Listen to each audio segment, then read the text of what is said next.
Hello everyone, this is Baltin from Vita Games and welcome to this new build. I'm going to explain what we're doing now, what's on the menu. So on offer we have what we call the Dolomites, which is basically like a showcase level. We showcase all kinds of things we've been working on our visual approach. And most importantly is this is kind of where we're going to go with the trenches in the future, because at the moment this has not been implemented in the game, but this is kind of where we're going, because at the moment it's quite, it works, but it's not exactly the prettiest, and this is kind of where we want to go. Then we also have this is a very experimental map. It's mainly for really high, if you have really good fast systems to play the game on. It's a much bigger map. A lot of people have asked to see a bigger map, so this is very much in work in progress. This one we call Ypres, and it comes with a little bit of a text for context and stuff. So I'm going to go through stuff that is good to know while you obviously playing. This is all work in progress, and there's been a lot of new features recently, so there's all kind of things happening. So when the game starts, this is kind of where all the soldiers and resources spawn from. And let's just go through the basics of it. So now the soldiers, some of them are going to work, and whilst others are waiting for guard points, and some are actually just going to sleep. And that's because our soldiers are working on a shift, which is like very unique to a colony sim, because usually they could all go sleeping at nighttime, and if something happens, the player can just respond to that. But we have shifts. So at the moment, as we're still prototyping the game, we have one pawn, which is this guy. This is the officer. And the officer has 4 NCOs, and they all have their own little squad. And they are currently on the day guard, so meaning they're working from morning until about 6 o'clock, and they are basically guarding the front. Then these guys are on the night watch, so now they are basically sleeping. And if you hover over these icons, you can see which soldiers are on the squad. And now these are sleeping.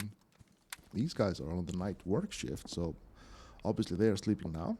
And these guys are on the day shift. They're working today, so now they're just waiting for us to put down orders for them to build. So that's the shifts, and in the future, we'll call them scheduling, and will be very similar to like RimWorld, is that you will be able to decide on what the squad is working on by basically putting down the hours of when you want them to be guarding or resting. And this is something we want people to be able to customize later on, but at the moment we have like a template. So here we are, and this is the officer. So I'm going to talk a little bit about the biggest changes in the game is the colony sim aspect. There's a lot of stuff we had to think about differently, because we have not a few soldiers like many colony sims games, like few characters. We have loads of them. And for the player to be able to think more about one than the other, we need to go through, we're actually going through military hierarchy. So the officer is the main pawn, and if he dies, you can either promote a new one, or the military high command will give you one. That's later. So now let's see the difference. All the soldiers in the game, officers and soldiers, all have attributes, and the basic ones are a lot of them are quite familiar to people that play video games. But the officer one has something different, which I call Trinity. So this is the leadership attributes. They are only visible from the officer. You cannot know the Trinity abilities of the soldiers unless you promote them. So there's a little bit of gamble. So this is Horace A. Bryant.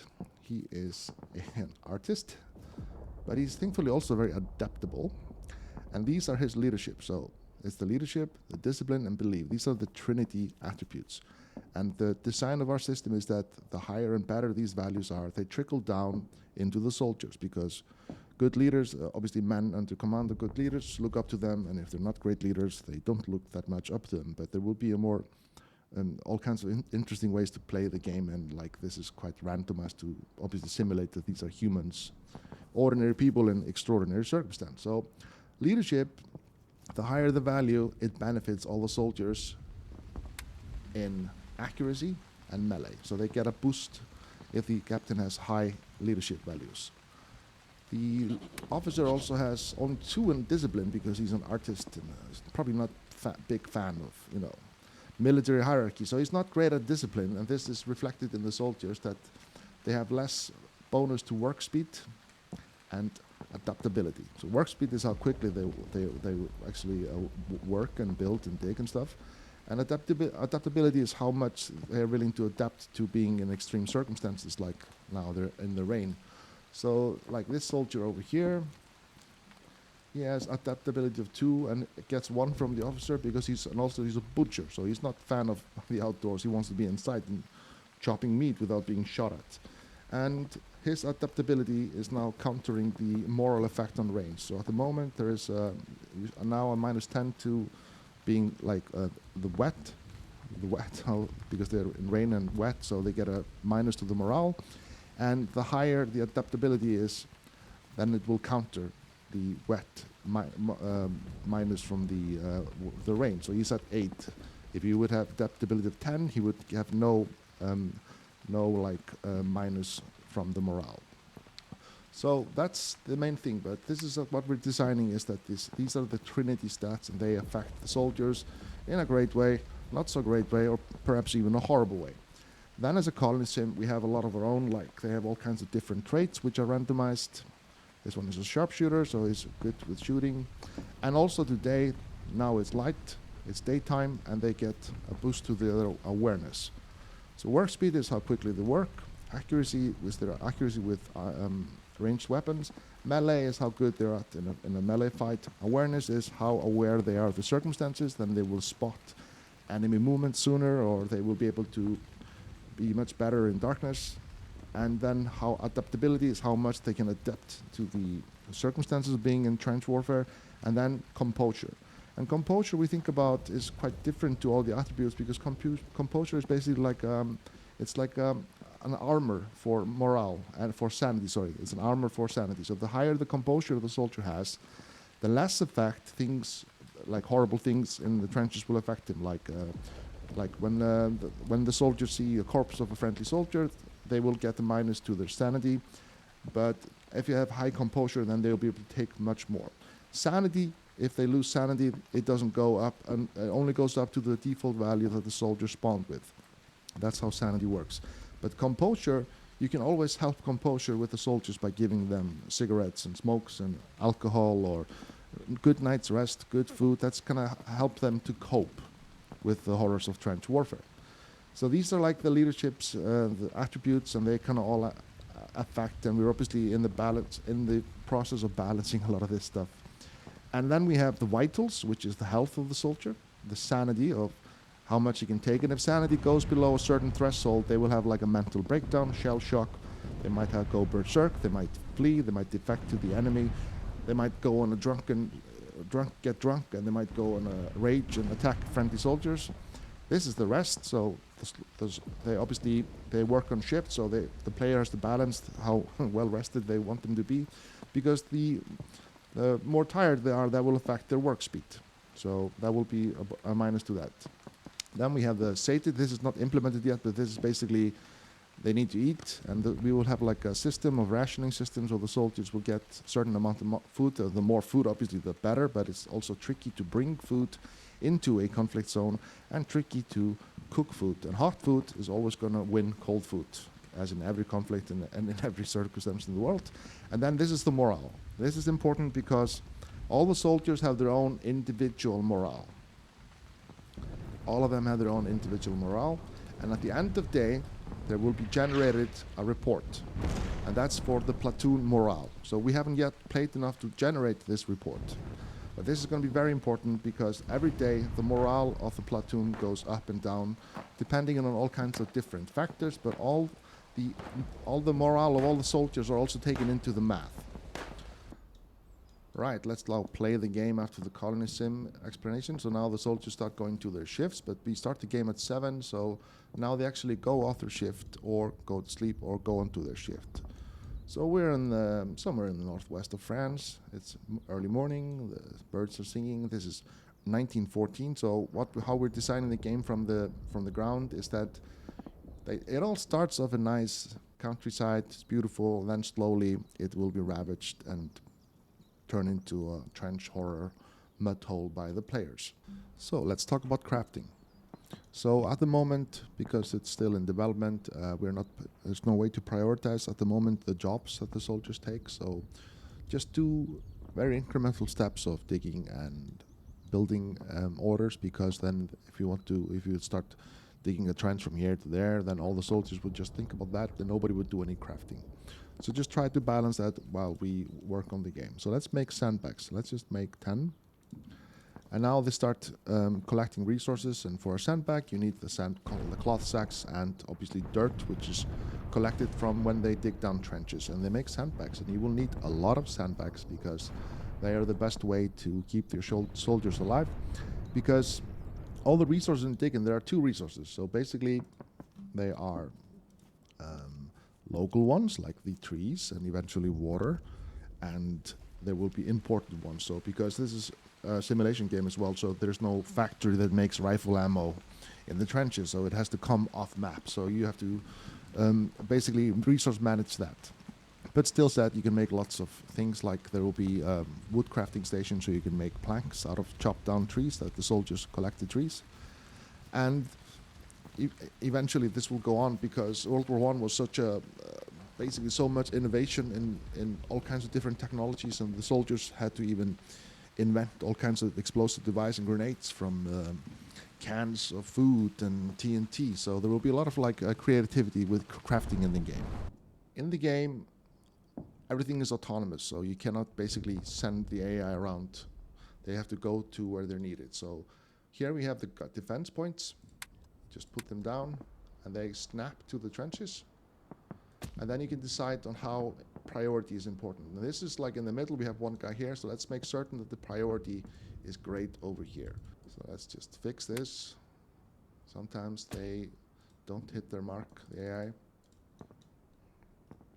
And if they're doing funny stuff, you can always change them. Like you can always go and click on like set to builder or set to guard mode to start them up again. So now he's actually looking for a guard point because someone else has claimed it. This is quite open here, so that's a good point to set up a machine gun. So machine guns are very expensive in the game, and you only have 2 at the beginning of this map. So try to find places you think is going to be better, because the enemy will be attacking all around the front. So some places are easier to defend, but the machine gun obviously will do great here because it has a good range, arc of fire. Now we can start setting down trenches. Obviously in the future, all the AI will basically player will be able to prioritize on what's important. Oops. So here there's like a narrow trench and a wider trench. So we can start by going from the narrow trench and use a wide one to connect these. And now they will start digging down here, and whoa. Let's actually, speaking of sleeping, let's set up a sleeping spot closer to the front. Oh, well, see here. Now the trench collapsed because we haven't upgraded it yet. So when they are just basically holes in the ground, they will be more akin to collapse under shell fire. So let's make a nice little place for the soldiers to relax. Let's make a little alcove in the trench over here. And now it's raining. Nobody likes to stand out in the... So morale is dropping.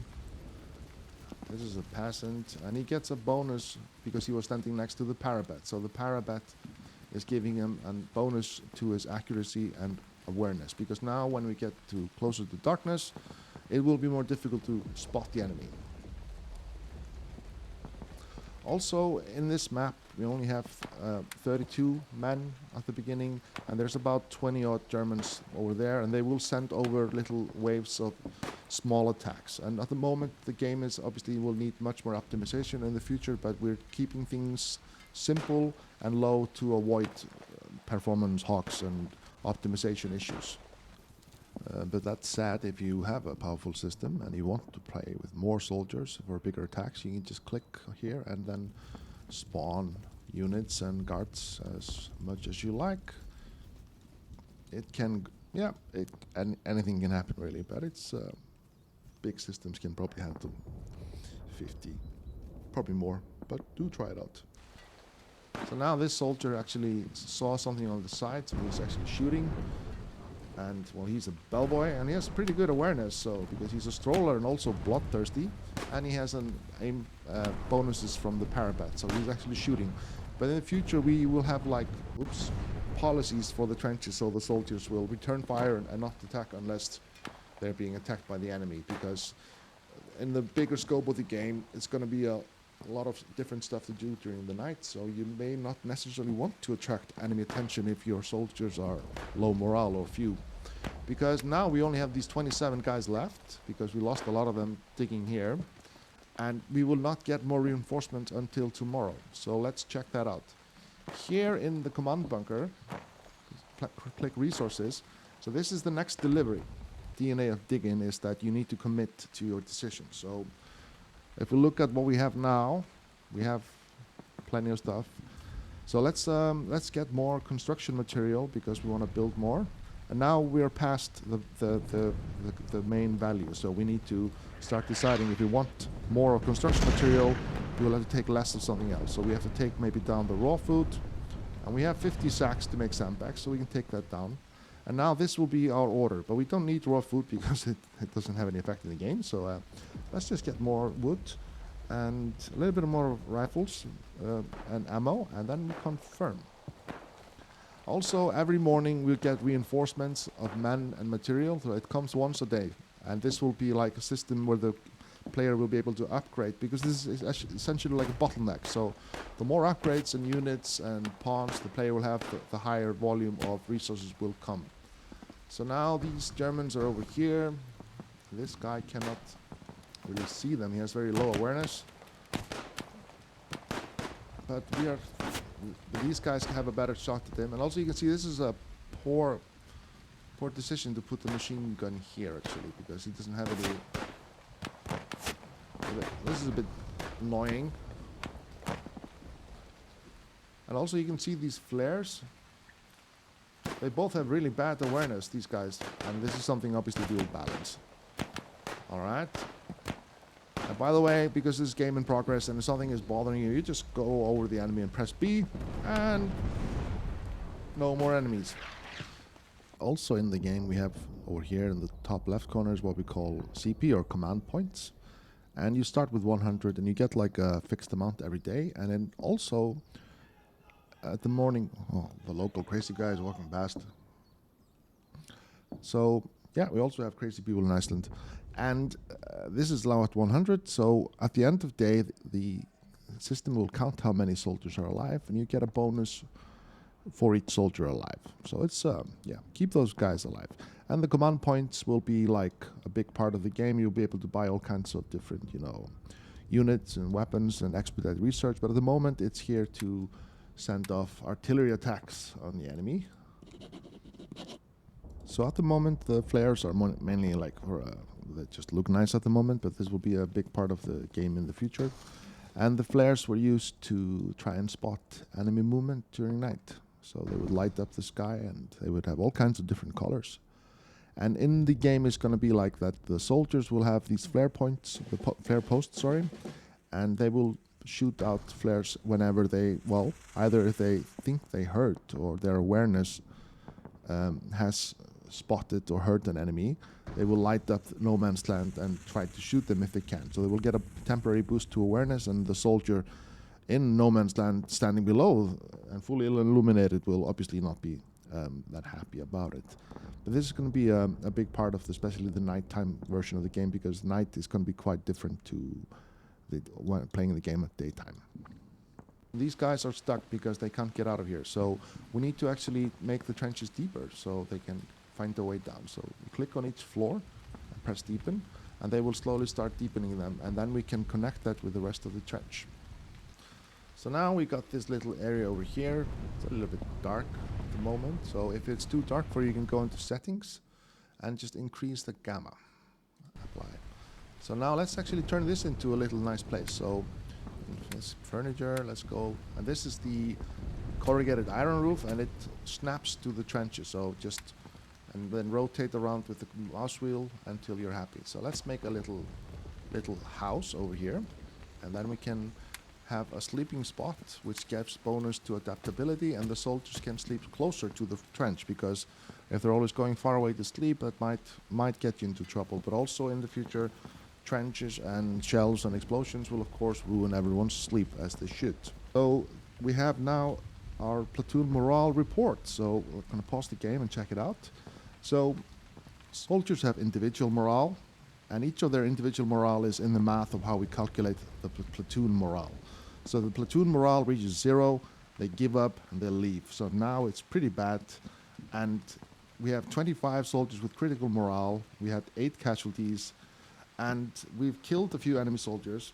So there will be a lot of things happening here that the player can do to affect morale of the platoon.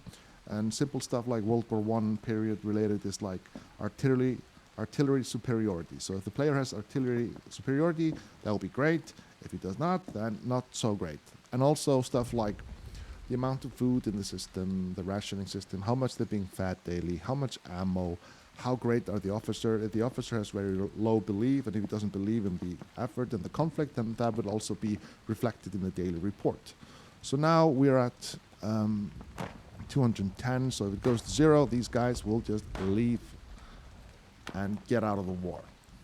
So the trenches are like I mentioned, just basically holes in the ground. So the player will be able to upgrade them, and they will have to use a mixture of local resources and imported resources. Like a local resource is chopping down this tree and taking the branches and turning them into thickets, which is this upgrade. Basically just the branches. And then they can also be turned into planks.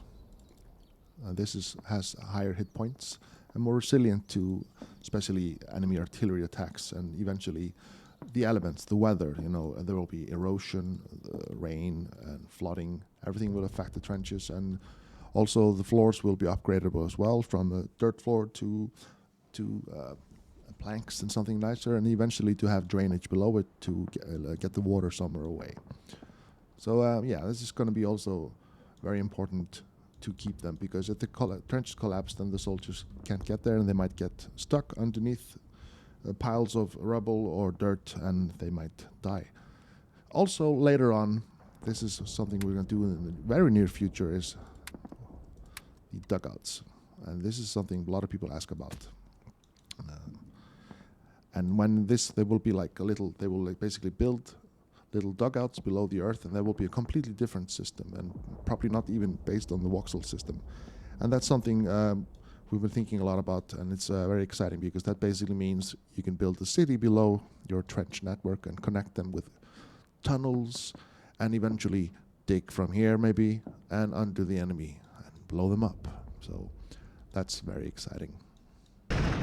So in a World War I game, you might expect there will be a lot of casualties and deaths. So all the corpses will be able to be collected, or basically treated like a resource, really, and they will be collected to special zones, and then the player can either get them out of the battle, of the map, or make little makeshift graves for them. And that's going to be important, especially when the soldiers will, part of the colony system, have like something social. So they will have their best friends, they will have someone they like, they will have negative or positive affinities depending on traits or social background. And also very important when playing the game, because it's work in progress and development, is that the soldiers obviously want to be in trenches, but if they can't get into them because there's been, let's say, like a artillery shell hit it over here and it collapsed, and then they can't find a way, but they will still try to get as close as possible to the guard position, which means they might be standing over here, which is something we don't want. So also in the game, you have to have like these trench steps. They also snap, and as soon as you put them anywhere, the soldiers will also have that. That's like a great plan B in case the trench over here collapses. You want them to get in and out, but also be mindful now. They can get down here, and if they can, then the enemy can. Because if the enemy is attacking, similar to like colony sims, like with killbox design, is then yes, you should use that to your advantage, and because the enemy will always want to go down here, because this is a way for the AI to navigate. Then we have also the research stream. This is just for fun, but the only one working at the moment is the barbed wire. You just click and unlock it, simple as that. And you can use barbed wire to basically design your own kill boxes. It's quite handy. But in the later updates, the barbed wire will be destructible. But it's difficult to destroy barbed wire, so there will also be different kinds of attacks. At the moment, you can only attack with everything you got and attack the enemy. And in the future, there will also be ways to make raids or like specific patrols to the enemy front lines to find out about enemy strength, or actually to cut barbed wire, set up explosive, or do raids when soldiers will go in the middle of the night, maybe 2, 3, 4 men, go over here, throw in some grenades, and then try to get somebody with them to interrogate. And that's something I will tell everyone much more about later. Unless if you want them to all work, then you could just make these guys start working on the day shift, and nobody will sleep. But that will obviously change and balance when we'll have more than one pawn. That means more than one platoon on the map. And also we have ideas that you can have artillery units on the map. That will be a specific artillery officer, which will be a pawn. And even we've been thinking about, like with machine guns, that they could even have their own little machine gun squad, so you can cherry pick the soldier that shoots from the machine gun, because you don't want somebody that has low accuracy and low awareness to man, because one machine gun can change everything in a World War I game. A lot of the stuff in the game snaps to the trenches, like the trenches like here, so the sandbags will look for them. We also have the parados, which are more expensive and bigger sandbags, and they're supposed to defend the soldiers if an explosion happens behind the soldier's back. And then we have the parapets. The parapets are smaller, and they give like a bonus to accuracy and awareness. And of course, there'll be much more exciting stuff like the trench scope. This gives a bonus to awareness, so that means that your soldiers can look over no man's land without being without not being in mortal danger of being shot at, because they still have their head below the trench. And yeah, we're also experimenting with all other like cool little things, like we have the excavation station. So if you build that, it'll have a radius and it increases work speeds, because some of the digging is obviously is time consuming, because it takes a lot of time to dig a trench. Okay. Enemy are coming over. So the fog of war is very rudimentary at the moment, so we can actually see the enemy. And this is actually the captain, and he's pretty, it's not that accurate, but he gets a bonus from the machine gun. So let's start connecting the trenches, and we would like to, because eventually the waves of enemies will be attacking and flanking you, so you would like to have a continuous defense line throughout the map.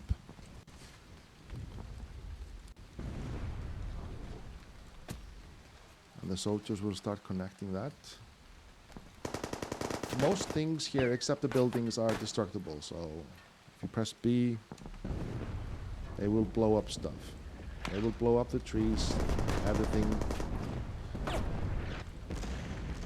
Speaking of artillery, if you press on the captain, there are two kinds of different artillery orders you can do. You can do a concentrated artillery attack, which means it's more expensive and shoots at the one spot, like a machine gun or something, and you can decide when you want to do this, or if you want to time attack and when to shoot the artillery. Let's just do it now.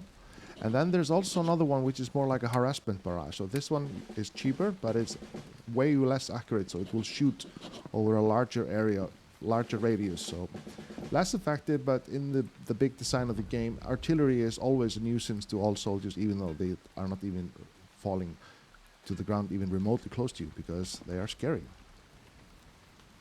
So we could attack the enemy. It's good to wait for them make a big attack, then we can attack them. And in this game, if they take our command bunker, like a capture the flag, we lose. If we take theirs, which is somewhere over here, we win. So now we're plastering the enemy forward positions. So look, now they have these little where they can sleep, and this one actually is sleeping on top of it, which is annoying.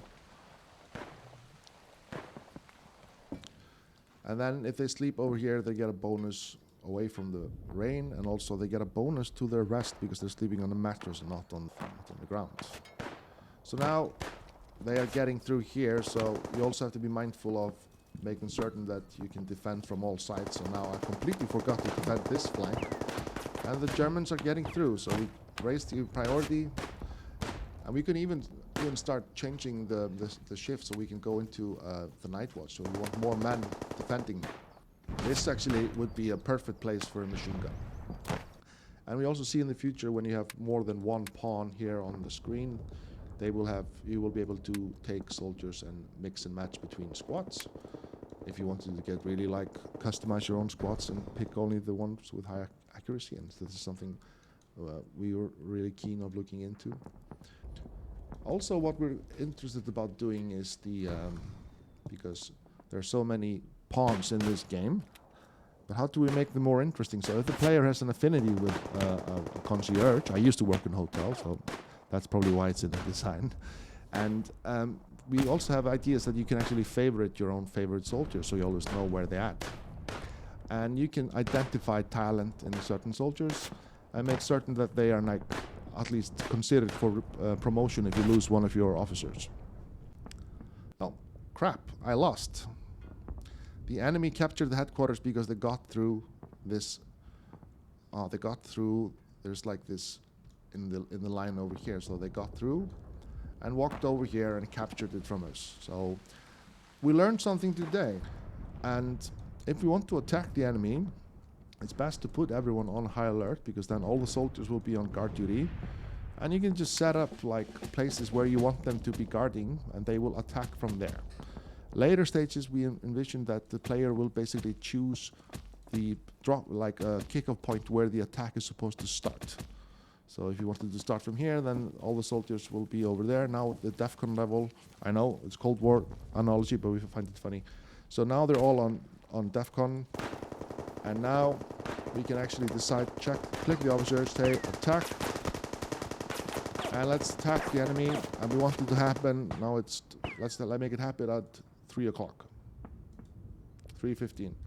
So now the runner is dispatched from the command bunker. There he is, and he's looking for the captain, which is over here, turning the wrong way around because that's my fault. And as soon as he gets the order at 3:15, they will attack the enemy front line. Usually it's best to use the artillery attacks to soften up, like where you know where there's a machine gun. And now they have the order. Okay. So someone on the other side. And now it's almost 1:15, so let's hope they go over the top. And yes, there they are. And let's go, boys. This will definitely not go well.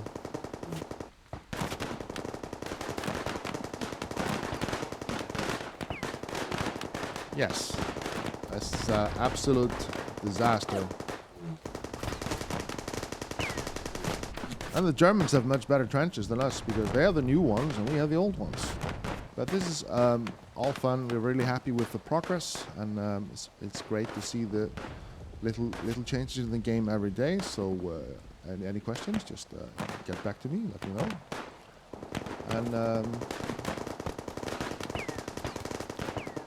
And yes, thank you for watching.